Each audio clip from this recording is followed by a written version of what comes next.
Okay, we will use proportion to solve the rate questions. Now we already know that proportion is an equation between the two ratios or fractions, or it is an equation which relates to ratios or fractions. So A by B is equals to C by D, where A, B, C, D, they can be any numbers. But one thing you need to ensure that the units there in the numerators should match, and also the units there in the denominator of the ratio or fraction should match.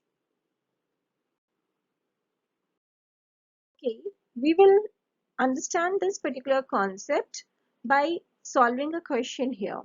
If an engine runs at a constant rate of 1500 revolutions per minute, then which of the following is an expression for the number of revolutions the engine makes in y minutes? Now, the first thing what we can figure out here, that it is a question on rate. So the moment we see the word rate here, we know the first step is to set up the proportion. So we will set up the proportion here. So 1500 revolution, engine makes 1500 revolutions in how many minutes?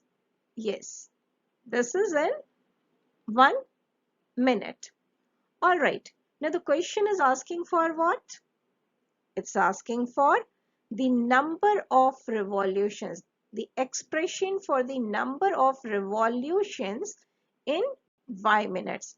So let's say now x be the number of revolutions. So x is the number of revolutions, what we have assumed here, in how many minutes?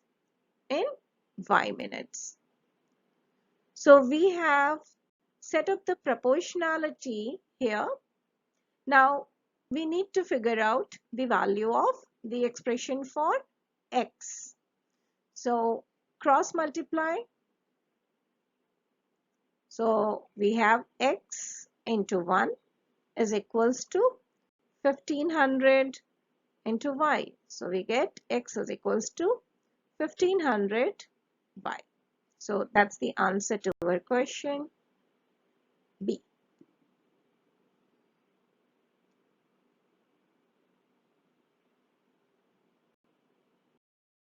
Okay, it's the time for the practice problems.